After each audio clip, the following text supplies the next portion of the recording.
Wagombea ubunge na udiwani katika maeneo mbalimbali nchini wameendelea kujitokeza katika zoezi la uchukuaji na urejeshaji wa fomu, ambapo zoezi hilo limetawaliwa na amani na utulivu. Mwanahabari wetu Nusra Abdallah ana taarifa zaidi.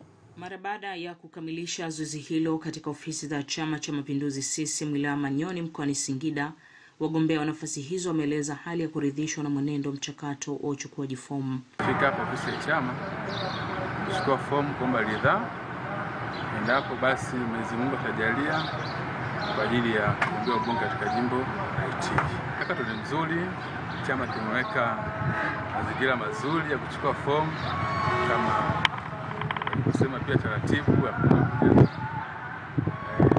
kusindikizwa na vingoma. Kwa kweli utaratibu umekuwa mzuri sana wa chama. Tunapongeza viongozi wetu wa chama ndio utaratibu huu. Tumefanikiwa kuchukua fomu na kwenda kuijaza na pia kuirejesha ili tuache chama chetu kiendelee na taratibu zinazofuata. Uzuri wa chama chetu kimeweka utaratibu ambao ni mzuri sana na tunashukuru utaratibu tumeufuata. Basi acha tukajaze, then turudishe, tuachie viongozi wetu waendelee na michakato inayofuata. Leo kuja kuchukua fomu ya kugombea nafasi ya udiwani kata ya Manyoni. Hivyo sasa naomba ndugu zangu unisapoti katika nafasi hii. Na nafasi hii ni adimu, ni nafasi ya uwakilishi ya watu. Niko tayari kwa kweli kwa siku ya leo kwenda kuijaza hii fomu na kuirudisha. Mwenyezi Mungu anibariki. Mchakato wa uchukuaji na urejeshaji fomu unatarajia kuhitimishwa tarehe 2 Julai 2025, ambapo wagombea wote wamehimizwa kurejesha fomu kwa wakati na kuruhusu shughuli nyingine kuendelea.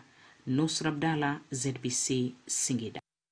Tamati ya dau la habari. Ni kushukuru mtazamaji kwa kuwa nasi, na usikose kufuatilia taarifa yetu ya habari saa 2:15 usiku kwa habari mbalimbali za kitaifa, kimataifa, biashara na uchumi, bila kukosa michezo na burudani.